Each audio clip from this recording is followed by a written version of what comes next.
Good evening, everyone, and welcome back to another Supercoach Insider podcast. My name is Swiz, here with my round one team discussion. Pre-season, round zero, all done. Time to lock in our teams. Richmond and Carlton have played. It was an unfortunate result for my boys last night. Talk a bit about that in a moment, but as always, check us out on all our social media platforms, in particular YouTube, Spotify. Get in contact with us via Twitter, Supercoach Insider 100 or Swiz26, or do what a few people did last night and just came and said hello to me at the London Tavern. Thank you to those people. I think the G's got stopped by a person as well, so it was great just catching up with some super coaches, talking to me about their team and their thoughts. So thank you to those people. But yeah, it was in the end a disappointing night, not just about the result. We lost. The Blues were expected to beat us. It was a tight game for nearly the entire match. That's all you sort of can ask. Umpire decisions go either way. We might have got one early in the goals. Blues probably got a couple good free kicks as the game went on, but that's footy, and that's all sports. But the frustrating thing, 61% of us who own Gipkus, and I think it's about 50% of those people who have him on field. I still think it was the right decision. He's on 21 before it got scaled back. So he was looking like a pretty safe D6, D7 option for us. It's just the way it goes. That's footy. It's annoying that we're going to have to burn a trade with that, but could have happened to anyone. You just can't predict those things. So, Gipkus there, and it's really probably that's the most disappointing. I think I went into halftime just shattered. Not even about the result, but it's just, you hate seeing players do ACLs. It just leaves you with a sour taste in the mouth, and a bit frustrating. So I think everybody was sort of living through that who was an owner last night, and we hope the young fella gets better. I think that's 3 already. What are we? 5 games into the season, we've already had 3 serious ACL. So it just, hopefully it's not a trend and it stops now. So because you want to see the best players and these youngsters also on the park. So that's locked in, unfortunately, and I have done a little bit of tinkering with my team today to think about what I'm going to do with the Gipkus situation. Zachy Williams, 51, started off pretty well that first half. I think he was on roughly around 50, maybe slightly more at halftime. I feel like he had a negative second half. Bear with me with that information because I did get home late and then worked early this morning, so I wasn't exactly all over the splits, but I had a quick look at it at halftime and I was pretty sure he was on about 55, 56. And then, Jaden Short probably could have not played any worse if he tried. He did get moved around. It wasn't his normal half-back role. Did play a little bit up on the wing, got up forward a little bit, followed the ball, kicked an important goal early, was on 24 at quarter time. I think he got up to about 40, maybe 53 at halftime and did nothing in the third quarter. I was really kind of worried about it, and then finished very strong. Something that hurt him was, I think Carlton kicked 5 behinds in a period of time when he was on the bench. So Vlosten was taking all those kickouts at that point. I don't think he played good footy at all compared to some of the my expectations of him. So I'll take an 88 if that's probably going to be one of his bad games, because there's definitely games coming up where I feel like Richmond will be dominated a lot more, and Short will come into the game and hopefully be on the field when those kick-ins need to be taken, or there might be a little bit more chipping around. So I can live with that. We all want players to turn up, but it doesn't happen every week. Just have to look at Dan Houston last year. He'd score like a 170, I think he had there when he had 42 touches against the Blues. He also had that massive game against Essendon, but he also had 60s in there. Especially defenders, they go up and down like yo-yo. So I'll take that. That's just part of it, and I'll run that against some of these other ownerships, high ownership percentages that are out there. All right, so into what's happened with my team. So I had been toying with the idea of putting Dacos in the midfield and then moving Gipkus out in a couple of weeks, and that would have put Dacos then back in the defence, and then I'd go and get Carroll, who played really well last night. The young fella was sort of toying with that. I was trying not to have too many Blues. Hewitt came in and out of my side. Also Harry Mackay. So I was playing around with them. Those who jumped on Mackay, well done. Those who jumped on Hewitt, don't be too disappointed. He played pretty good. He played a lot better than Short. Unfortunately, had 3 horrible turnovers, which really was, deducts from your score. I was talking to one of actually a former Blues player today about it, and he said the same thing. It's like, I thought Hewitt played really well, but yeah, just a couple crucial turnovers, and that's all it can take sometimes. So don't keep your head up, because even though he was 73, 76, it's not the end of the world. The thing that ended up putting me off, because there was some information from maybe another podcast group about the fact that Walsh was looking like missing significant time, and then a couple of mates sent me the fact that I think it was Brad Lloyd or Simon Lloyd from Carlton came out and said no, Walshy might be only a couple of weeks away, 2 or 3 weeks away. So that did put me off picking him, because he wasn't going to have that monopoly in the midfield like he was probably expecting. Did play some of the game on the wing last night as well, so it'll be interesting to see if that continues. All right, so Dacos, he is still locked in the defence. Had toyed with the idea that potentially I could look at maybe fading him, just because it's only 4 games and they've got the bye, and probably could get some attention to Sydney. Sydney usually puts some work into him. We know Finn McGuinness is back in, so he's going to go to Dacos. Potentially that's the short to Dacos move, but it's in numbers we trust. Like those who tuned in the other day with MJ and Emily, which thank you so much for those who did tune in. It was great doing the Q&A session with them. It's not just, you don't want to go completely vanilla. When the high percentages are this high as it is, sometimes it's better just to stay with the crowd. Like, you can take them on, but if you can get hurt really badly. Like if Dacos is to get through those tags and goes 110, 120, unless the player that you're playing otherwise goes really well. Now that could potentially, you might already have that set up, and you might have Shees or Houston or Stewart or something like that, and they get on. And then you're probably flying, or just at least copying the it's the kind of the same balance, the same scores as everybody else. But then it's, okay, what do you do to then get Dacos in? Potentially there, like, I don't mind the move if you do have short still, to look at going short to Dacos. Could potentially still, like, I've thought about putting on the cards if I need that little bit of cash, but I think it's in the numbers we trust there. It's 79% owned, so it is a massive percentage. Now, one of the big ones that I have changed today, so Houston has come out of my side. I've been playing with Houston and Young, but just to kind of free up with this defence and what I'm going to do. So Tommy Stewart has come in. I know Chris has talked a lot about how St Kilda, easy to score against for defenders. Max Holmes has now team sheets. It's always debatable because, like, Nick Martin has been named up on a wing. We had a lot of discussion about that today. I feel like there's potential that he might play between the both, but how much do you look into some of these team sheets? Max Holmes is named on the wing. They've kind of gone the more standard structure in their back line, which means Tom Stewart's probably in his normal role. Did have a low time and ground for that 73 in the practice match. Like, he just did what he had to do to get through. So we know what he's like at Geelong. He could definitely go huge. So I think the debate is he still underpriced? He did have that 18 at the start of the season last year when he got injured and missed that game, and then missed the next game, and then after that he just absolutely dominated. So I feel like I'm more safe starting Stewart just to have him in. Like, originally I always wanted Sicily just because of the way their backlines changed a little. I still...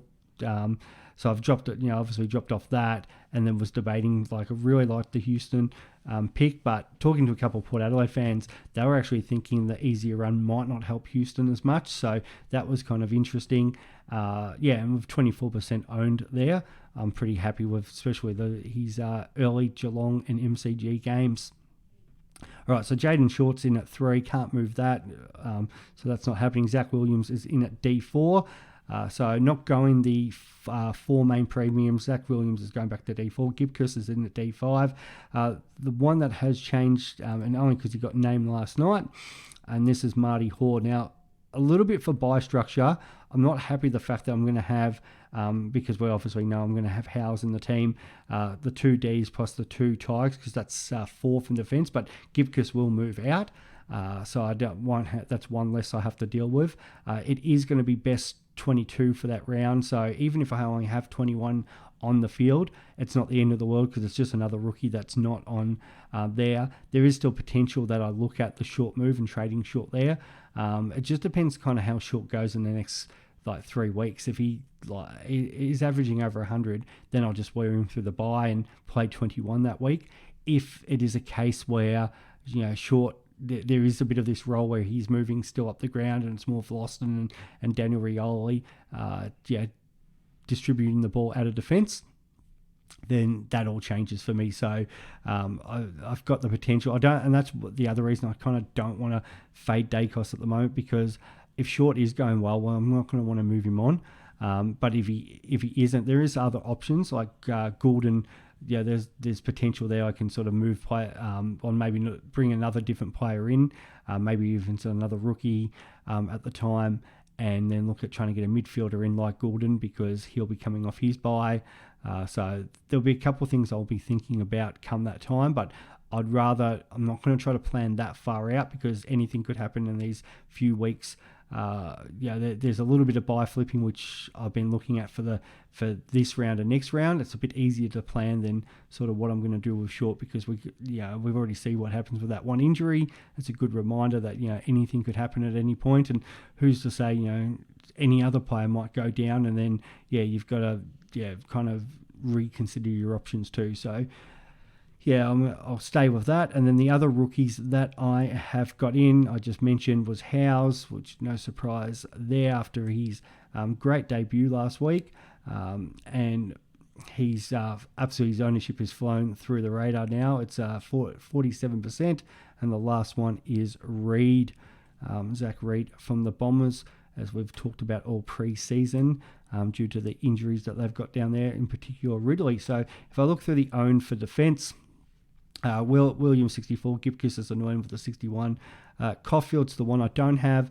So I've got potential to have a look at Caulfield now for a couple of weeks. I'm not going to make the trade this week, and just to kind of see how he goes, to potentially look at Gipkiss to him. So originally, as I said, I was looking at maybe getting Carroll and doing a swap there with Dacos in the midfield. I really like that move, especially if you've got a midfield spot, if you've got like a McKercher or maybe a Roberts or someone like that on the bench that you can play on, and then Carroll becomes on the bench. But I've looked at another way of getting Carroll in anyway.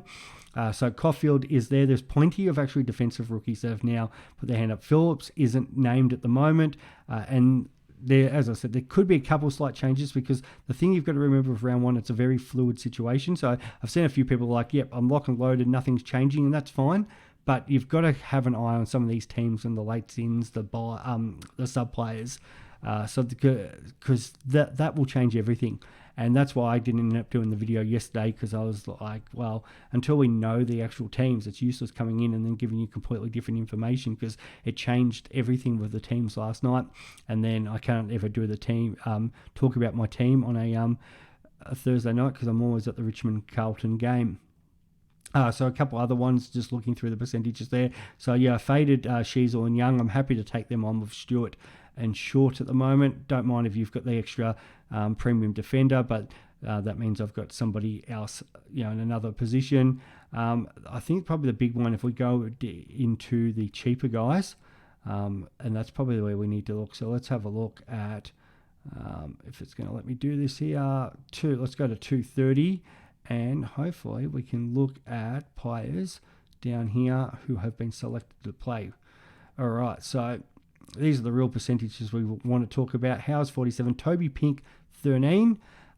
So it'd be interesting to sort of see how he goes. There's the new North Melbourne defender. Didn't get much DT, but his Supercoach was through the roof. In that practice match, I think it was like 70, 71, and I think he only got like 26 DT, so we're going to kind of see how that kind of continues. So we get a look at that. Massimo, how does that go? Amon's named on the bench at the moment, so does he secure a role? So potentially we need to maybe look at a way to get Gipkiss up to him if he just kind of dominates. Charlie Dean has kept his spot there. So if he goes really well, you could potentially do the trade next week. Just got a reminder, Dean has the bye. The other, Oscar McDonald, the former Blue.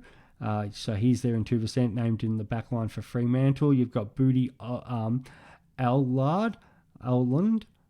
Sorry if I've pronounced that wrong. Interesting one, because they've got obviously the bye next week, so you can probably hold off and have a look at him.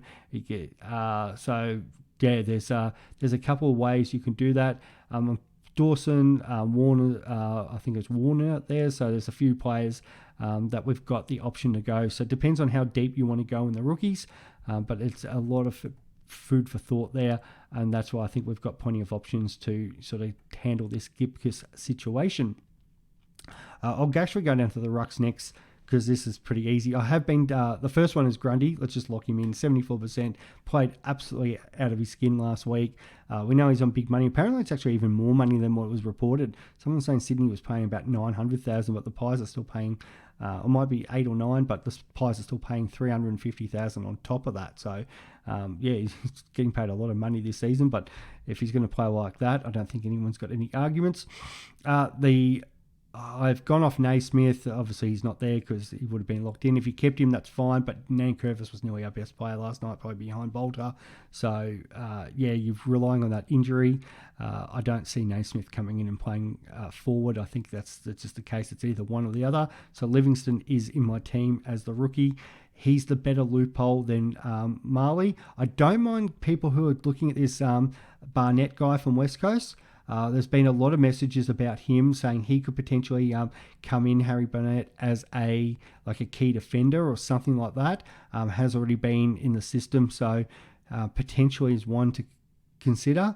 But he's obviously a little bit more expensive at 123. MJ and I had the big talk the other day about Cherry. The more I thought about it, it's just the risk, a little bit of the risk of starting. So I'm going to stick with Gawn, and there's a couple of reasons for that. Now, I know all the information. Anybody who's watched, in particular Centre Bounce, I think FFTV we were talking about the other night, did talk about Gawn getting that other injury on his right leg. Apparently, it could be just a bruise, so I'm happy to back the big fella in. He always starts slow. He's as competitive as anybody. Absolutely, we know his value because he had that 0 last year. So he's been in my side all pre-season. I was sort of back and forward a little bit the other day. Discussion with a couple other highly ranked Supercoach people. We were talking about if Gorm was to stink it up, at least you get a look at Cherry, and you can always go Gorm down to Cherry. I don't mind a few people have gone up to Marshall. I did look about trying to get English in, and it looked good having English there. It was just what it did to the rest of my sort of team. So potentially, if there was news that came out in the next 24 hours that Gorm was hampered by something even further or whatever, that could potentially change, and it would mean having to move a premium down to a mid-pricer to go up if I went that way. I feel like it's more I'm going up now than I am going down. As much as Cherry does unlock other stuff, I'm really happy with the rest of my team. So I'm actually happy with these cheapies and these mid-prices that I've got going in my midfield. So I don't kind of really want the extra cash at the moment. I'm actually probably the other way, and I'm happy to go down to try to get a little bit more value in. It's really, I have been going a little bit more value town with this. So just to set it up, because Livingston is playing this week against Port Adelaide on the Sunday, Gawn is playing before that. If you are doing your captain loophole, you'll have the emergency on Gawn, and you'll put the captain on Livingston, depending on how your captain's going. But when I save that, we'll talk a bit about that in a moment. Midfielders. So this is where it gets really interesting. The first two, there'll be absolutely no surprise about this. Marcus Bontempelli, 52% owned. Actually surprised it's kind of that low in a way. I know that's a 724 price tag, but the guy's a jet. He's a superstar. Don't know if he's going to back that average up. It was ridiculous what he did last year. But hey, if the dogs are up and about, and they, everyone's the debate on it every year. I think they're going to get close to winning the premiership, if not be my premiership pick, and they don't deliver. There's a lot of Bulldog supporters have been strong with me about that on X or Twitter or whatever you want to call it, regarding the fact that there's reasons for that, but I still think their list is too good not to make a good fist at it. So Bont's in there, and after a lot of debate, I've got Libba. I've had Dawson all preseason, and I really like Dawson. I don't think anybody has been watching this throughout knows the love I've got for him. And I think he's still a really good pick. He's in 19% of teams. I've just edged out with Libba One of the reasons was he did get that 20 late in the year, which brought his average down. So his true average was around the 120 mark. It was absolutely flying, and I think he can back it up. It's always a big call, but he looked great again in the preseason. Like, he did not put a step wrong. We know he's locked in the midfield. The only question I've kind of got a little bit of Dawson is, how much of this forward time is Laird actually going to get? There's some talk about, Crouch, Berry, and then they've got Rankin, Rochelle, a few other names that can run through that midfield. So I feel like as much as Dawson is safe in that quarterback role we always talk about, could it potentially just drop down a little bit? Like, I still think he's going 110 above. But is the range is it going to be more 110, 112, or is it going to push to that 120? Like, he could come out this week and really destroy it, and I wouldn't be surprised at all. But at the same time, I kind of just want to see more with their mix. With more data, where I think the Bulldogs, it's as much as Bevo's us all the time, he's not going to Bevo us with Libba. He's in there, so I feel a little bit more safe with that. And the other one I've done is, so I've had Ollie Wines for a lot of it. I have succumbed. I've been really big on the fact that I'm concerned about this guy's ankles injuries in the preseason, so it is some concern for me. But geez, the fixture is so good, and he's their best midfielder. He's in 20% of teams, and that's Zach Butters. So he's the one that I have been playing around again sort of today. Once I got my team set, I was like really happy with it. But Butters back down to Wines because, I've been talking up Ollie Wines for a while, and, I can potentially then go Gorn up or somebody else up that I'm going to talk about in a moment. So that could, if there was a reason, I'll probably be, a lot of these round one games I do try to watch as much as possible because I do try to free up. I work ridiculously early in the morning, and then I knock off to make sure I can watch all the games or try to get to a couple of the games as well. If there's anything in the discussion as the coaches, they're talking to coaches in the pre-game, anything when they're running out and it looks dodgy or if it's massively strapped, then I can pull the trigger there. And because a couple of the players I'm looking at pulling the trigger haven't played yet, I've got possibilities to do what I want to do in regards to that. But at the moment I've got Butters in, and that draw that we're going to see going on is we've talked a lot about it. The Tigers next week, probably I have to look what Patrick Cripps did to us last night. So the Bombers, I know the D's, he played really well in there as well. 8 out of 12 games at the Adelaide Oval, plus the away games being Richmond and North Melbourne, with I think the Giants and Collingwood in that as well. So it is an awesome draw. And talking to in our expert chat, I think everybody's been going, well, he might, even if he got subbed this week and was only 100, 110, something like that, you're still picking him for this stretch of games coming up to the bye, and he's got a great bye too. So it's hard to doubt. Those who are also looking at Rosie, don't mind that as well. I've got Rosie in all my AFL Fantasy and Dream Team teams because he's more that accumulator. Butters just does a little bit more with the ball. But either way, it works. All right, and then the fourth one hasn't changed at all. Tom Green, 46% of teams, and he is my vice captain this week. A few people going Dacos, no problems with that. A couple of people talking about Tom Stewart as well against the Saints. Cool, no problems either. But if you've got Tom Green, and I'm pretty sure he might even be the most popular one. We'll look at that at the end because I feel like he is just playing against the North Melbourne. It could be anything. He might just put out a flat 110, get the 30 touches, normal Tom Green game. But he could absolutely feast against them. In their midfield, they have named Wardlaw and Sheasel to go and with LDU. So a couple of young guys. We'll see how they go up against this awesome GWS midfield.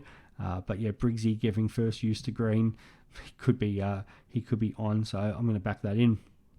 All right, so now here is where it gets interesting. So out has gone Bonner. I still do not have Nick Martin.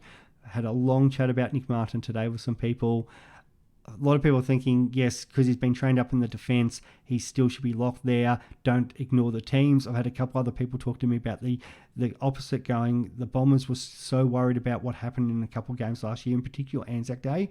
They lost, I think it was Laverde that day. I should remember I was there.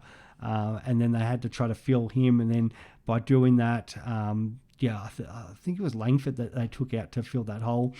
But they had some injury concerns last year with players going down in the defence, and they had no one to cover it. They probably don't. The one good thing about, like, I guess, Bevo all these times throwing players around is they do have players that can play multiple positions now, or at least fill in when need to. Like the Tigers showed last night, they were losing Young and Gibcus. They could still put Bolter back down there, move some magnets around.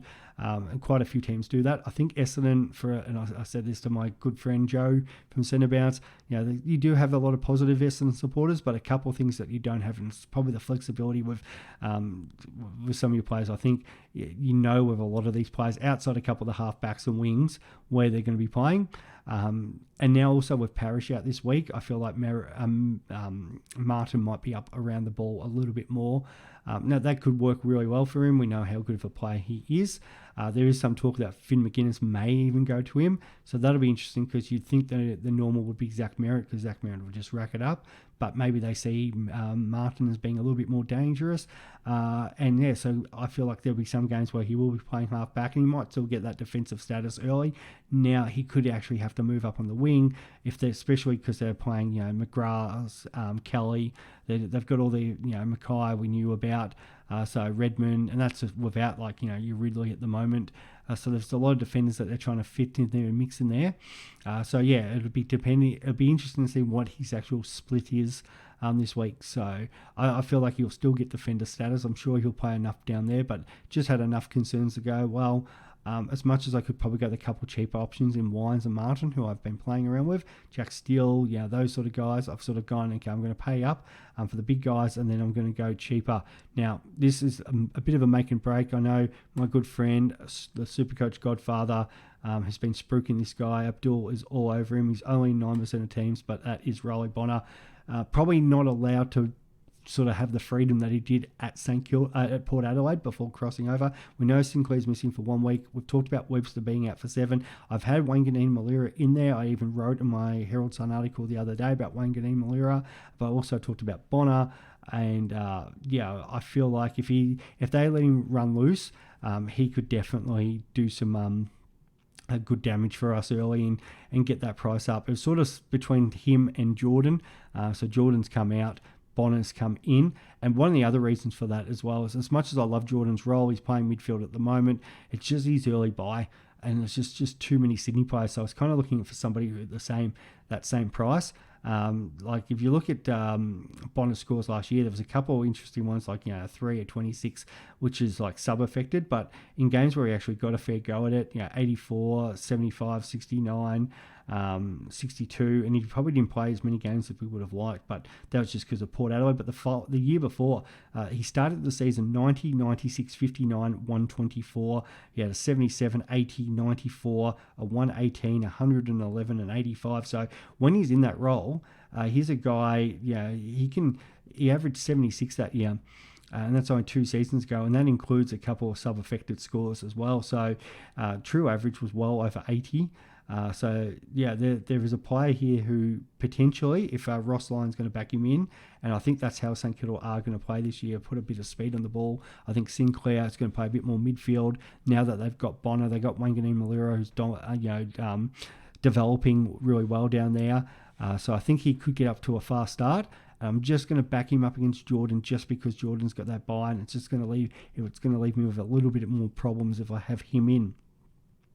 And then talking about pods, I've tried to go more in my pods as he's got expensive rookie types, and that is Sam Berry has come in.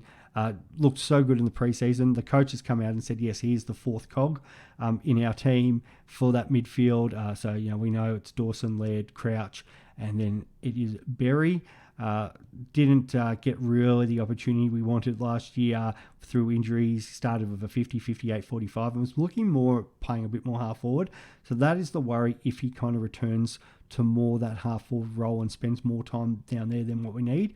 But if he is that 4th midfielder in the sort of same vein as Sam Flanders. Now, everyone's on Sam Flanders as the 4th midfielder at Gold Coast. So Sam Berry could definitely be the 4th midfielder at Adelaide.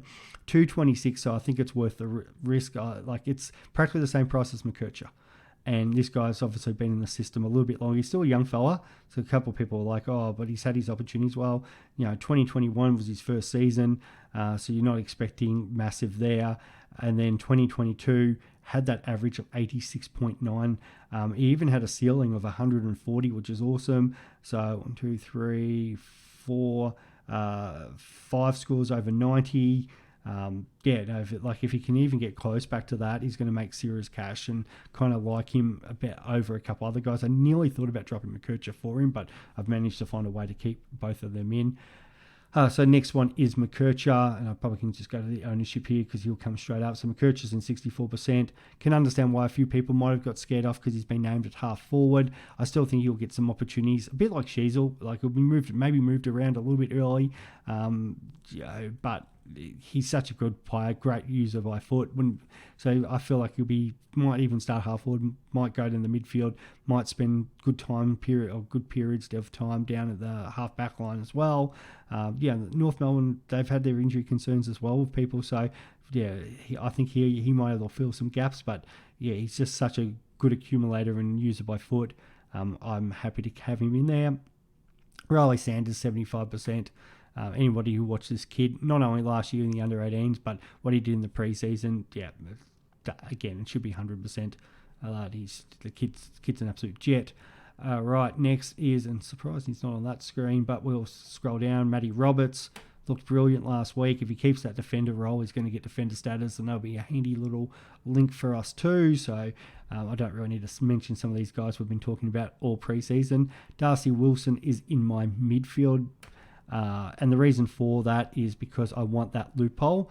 We were talking about Jack Carroll before. Jack Carroll, who last night, I had to actually keep looking at my phone to see who this number 16 is. I was like, oh, that's right, it's Carroll. Because he actually looked really good live, 20 touches. I thought he got in the right positions to set Carlton up for a few goals, and we know what he did in that third quarter against the Lions. So it's somebody, well done if you already got him in last night. If you didn't and you're waiting, you need a plan for him. So Darcy Wilson's going to open that plan for me. Wilson's is named on field in the half forward line, so got some confidence there. At least he's not going to be starting as the sub, which is what we want to see. And it's the same with the next guy. The next actual guy has been named in the midfield, which is awesome. And that is, and as I said, you can't always look at team sheets, but the fact that Geelong even just want to name him there shows all the confidence in him, and that's Jai Clark. And we've been talking about this kid for ages. I think I've got him in a couple keeper leagues, so I'm pretty happy owning him. He'll be awesome to watch. There was a reason why they did that massive trade with the Suns a couple of years ago to get him down there. So that is exciting times for Geelong supporters to watch their new Joel Selwood, if that's not putting too much pressure on the young kid. All right, forward line. So I have done a few changes today, and this is probably the biggest change. And I have got in the ruckman from Fremantle, Luke Jackson. Now this has been probably my biggest contentious debate over the last few days. How long is Jackson going to be the main ruck? Why Sean Darcy is out now? There's talk Sean Darcy could be 3 weeks, 4 weeks, could be 6. I'm still hedging a little bit of the bets going. It depends on also how they're going, I think, Fremantle, but they do play away in round 5. They've got the double game in Adelaide, round 4, then gather round 5. So potentially they go, okay, no, we really need Darcy to come over, fly over. But if he is, with that injury, they might not want to put him on the plane.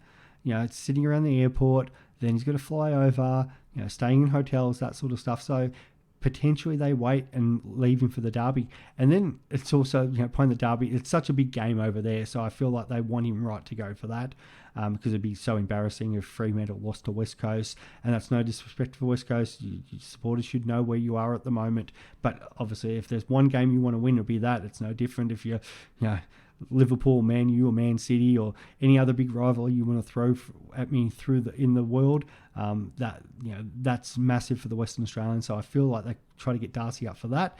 But even if he didn't, Jackson could be awesome in the ruck there. But Darcy could potentially might get subbed early, or even Jackson playing forward against West Coast could be a really good game for him. So I feel like that's 6 good weeks I can get out of Jackson, which his average then will peter out for sure. Then I can kind of look at what I want to do with him there. But the main thing is, if I'm going to go Gawn and Grundy, unless something happens to Gawn and I have to trade him up or down, or if something changes in the next 24 hours. But Jackson does cover Grundy and Gawn beautifully through those buys, and he is in 42% of a team for a reason. He did have the perfect storm of rucks last year. I don't expect him to maybe go that 119 average, but Ruckman, first ruck should just be scoring 100. Or close enough to. So even if he could go 100, 105 during that period, it'd be fantastic as an owner. Next is Isaac Heaney. Nothing's changed there. It has been not named in the guts. I think Jordan's been named in, but I've still got enough confidence that he's going to get enough time through there. Even if he goes forward, we know his impact up there. So they've got such a nice draw coming up. Like potentially, yes, I could go Heaney down to Jordan, but if I really wanted the cash, and that could be that last minute potentially change, but I've got more confidence probably on Heaney than Jordan at the moment. He's going to make cash for us. Like if he was, the worst thing would be if you don't start Heaney and he goes another 100 tonight and then has, Essendon, Richmond, West Coast coming up, and he just gets in that sort of role. We've seen him do this in the past. Like I've been a non-owner of Heaney before and just pulling my hair out because he just goes on these 4 or 5 week runs. And the problem is, and I think this is why he's probably the biggest burn man, because then people jump on after that, and then he, the role changes or something happens, and then you just absolutely lose your mind. Like 2020, he started off with a 152, had a 60, a 123. Then I think he got injured that year. 2019, I know there was one of these years where early in there he went 137, 130, 98. Let's see, 2018, 105, 110, 104, 120, 123, 94, 88, 78, 105, 128, 105, 134, 97. Then, of course, he got injured.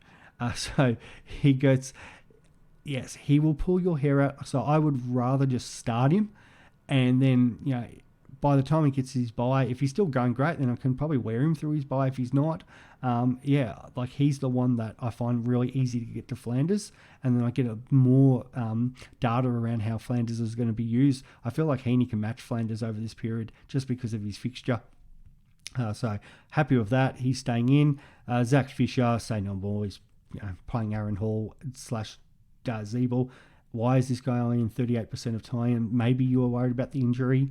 Okay, that might be, that's fair enough, but outside of that, he's just going to absolutely monster that back line. Next one is Nate Five. I probably can go into ownership numbers for this. So 50%. He's the one I really actually don't want. I would prefer Jordan, but Jordan's got the bye. I've thought this is the one I've been trying to maybe work the cash around to get him up to Jesse Hogan. I've wrote about it. I've talked about it. I really do want to do it.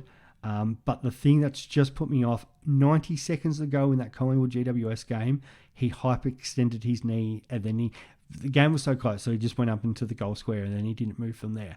Hogan could kick bags of 10 the next 2 weeks, especially playing up against his old sparring partner Aiden Core. So I feel like, if he was fully fit, and the best thing is Hogan, then you can use the trade and turn him into Harry Mackay, who looks on fire, kicking goals, getting up the ground, taking marks, playing as a second ruck, doing it all. And I really want to do that play. And still potentially, I'm that's probably the one I'm looking through my team going, who can it be? I need, for 5, 283, so 1736, 136k. So if anybody wants to hit me up and say, well, I'm going to get 136k out of this team, potentially Bonner down to Sharp, but that could work. I heard Sharp's now meant to be in the 22 just because Amira has come out, but then I would have preferred if it was maybe Carroll. If I had Carroll in there, that probably would have been an easier move. Maybe it is just Butters down to Wines and do that to get Fife up. The great thing is, I don't need to think about right now. GWS do play at 4:35, so I've got a little bit of time to consider that as an option.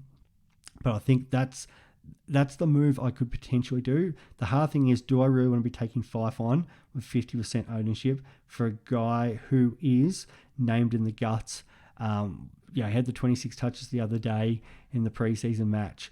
He's a champion of the game. Freo going to need him in there early.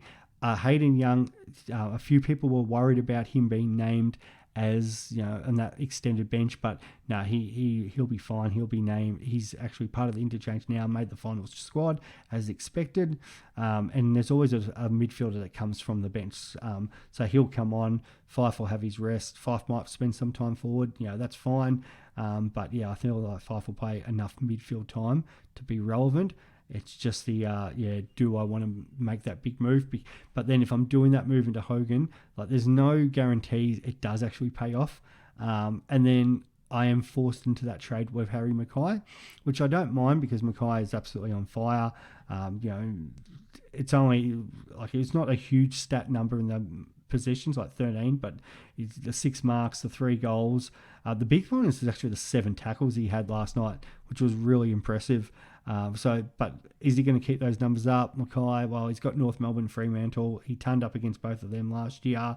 Potentially he can continue to get involved for a while.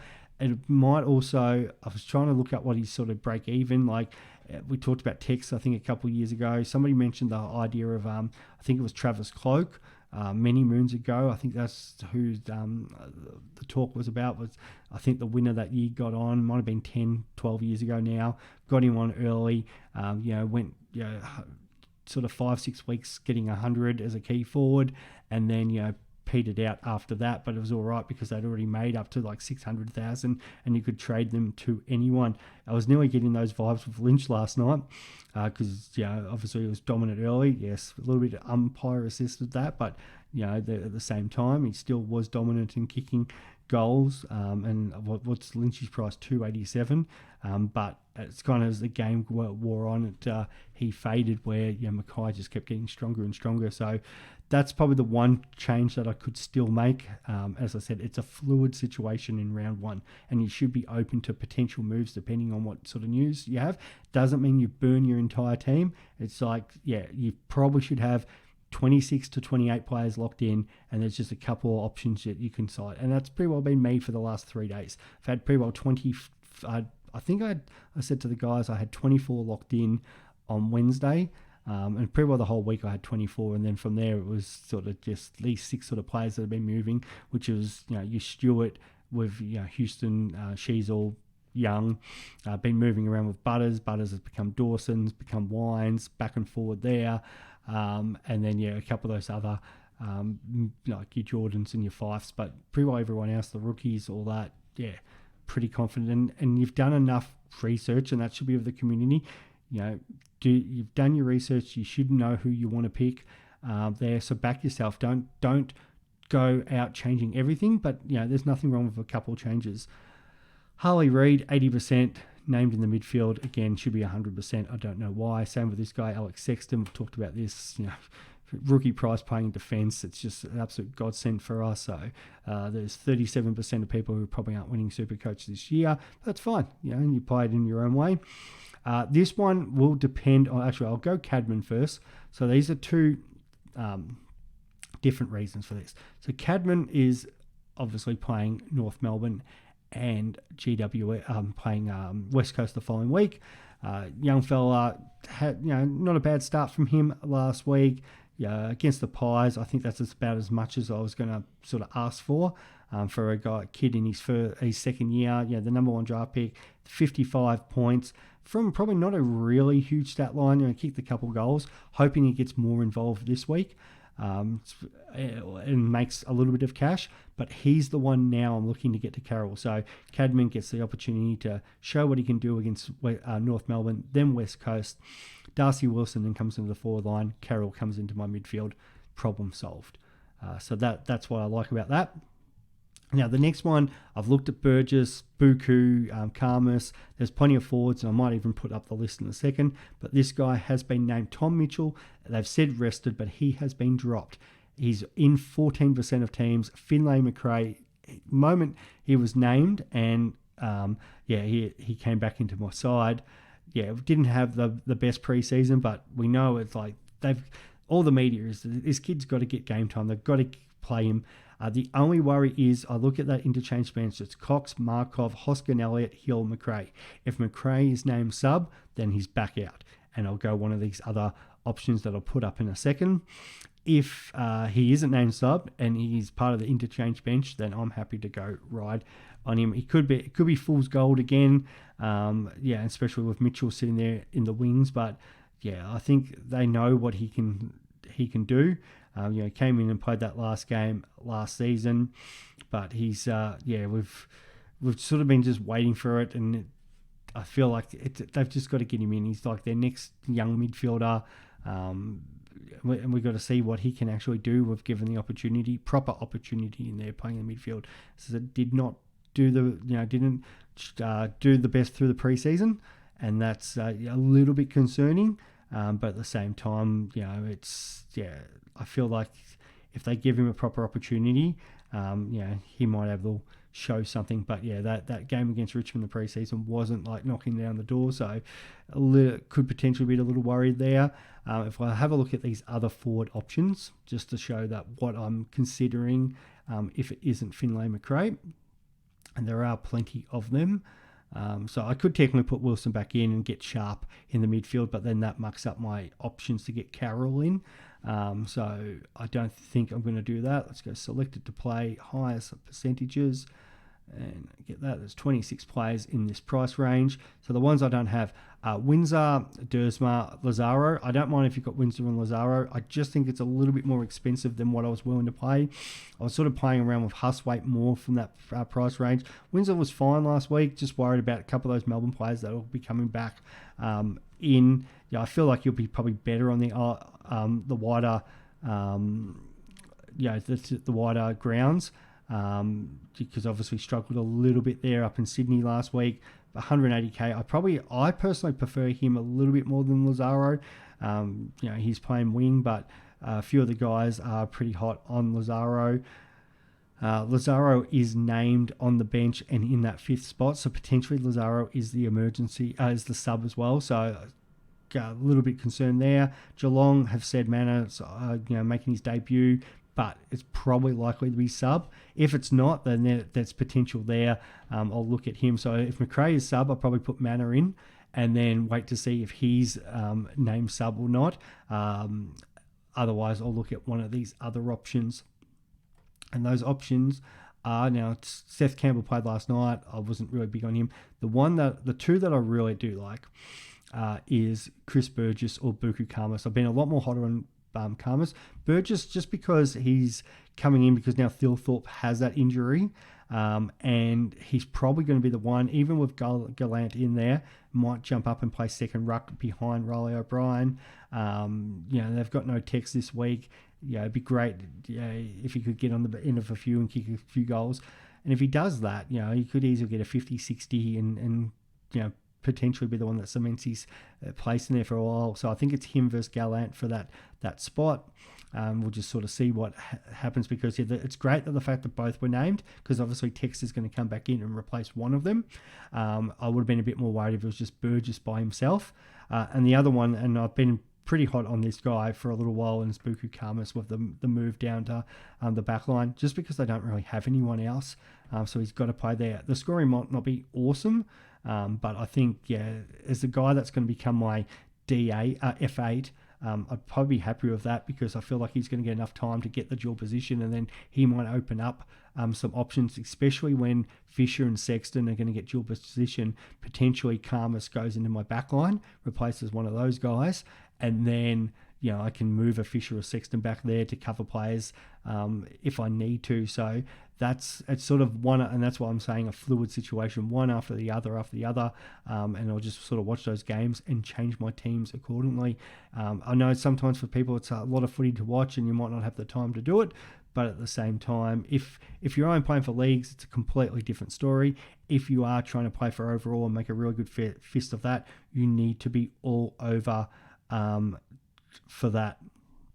All right, I'll just have a look at any of these other late changes that's come in. So Fremantle, as expected, we've said that Lohman's been named on the bench in that kind of sub spot. So anybody who's looking at Lohman, you've got to be mindful of that. Jackson Mead has been named on the bench as well, so potential depending on where he is. Let's see, West Coast, no problems there. And Melbourne Bulldogs, we've just talked about. Karma's been named, and Billings again has been named on the bench. Oh, that'd be horrid if you're. He could get really cheap if he's sub again. He could seriously get cheap, and if Melbourne actually got some more injuries down the forward line, he might end up getting to 123k. So that's my final team. So locking in at the moment, it's going to. I feel like I'm going to actually go with Hoare on field. So the reason Hoare with now Bowie out. So I kind of like him a little bit more than Caulfield at the moment. I want to have a look at Caulfield versus Pink versus so these other guys. So we'll put the emergency on Reed. In the midfield, I'm just going to put, it doesn't really matter with this because I don't have the loophole option, but so I'll just put Roberts anyway, though I don't mind seeing Clark. I think this is more about getting data for the next few weeks. You're going to get these guys wrong. Like, don't beat yourself up if you get the wrong rookies in round one. It happens. So Maxi Gawn, make sure you've got the emergency on him, so then I can captain Livingston. I'm just going to double check there, make sure Livingston's not playing. You've got to be over that. Whoever your loophole player is that they're not playing, Livingston isn't even an emergency, so I've got nothing to worry about there, and he's playing late in the round, the second last game, so that's good. So I can then captain him if need be, and I know I've got the emergency on Gawn, so vice captain is Tommy Green, captain there, but if Tom Green smashes it, I just make Livingston captain, and then I'll get Tom Green's score. And then at the moment it is, actually I'll just put the captaincy emergency on Cadman. So that is what my final team is looking like. As I said, fluid situation, couple of little changes could happen. Really hope you guys are more settled now too. Any questions, try to send them through before the first bounce or even over the weekend. I'll try to get them to them. We've had some really good questions about that. You do have to, as I said, be mindful of that buy structure. A lot of people like Jordan, great, but then don't load up on maybe all these Sydney players. Remember, Sydney share the same barrel with Collingwood. So again, like Finlay McRae there, I've got to be mindful of that too. And I might just make him Buku because I don't mind it so much as a rookie, but then it's just another player from that round. There's a lot of Richmond, Melbourne players sort of coming in these teams. Just be mindful of that because you need, though it's best 18, you don't want a situation where you've only got like 19 players anyway, and then you are getting a couple of real dud rookie scores. Like, just a shame. There's no win about Gipkus getting injured, but next week Gipkus 19 just wouldn't count to your score. Fortunately, on field this week it is counting. So I hope you guys have enjoyed that. Thank you for everybody that's tuned in to my preseason, as well as Chris and Ben's. We really do appreciate your ongoing support, and we hope you guys have a really good Supercoach season. Thanks for that, and we'll talk soon. Bye.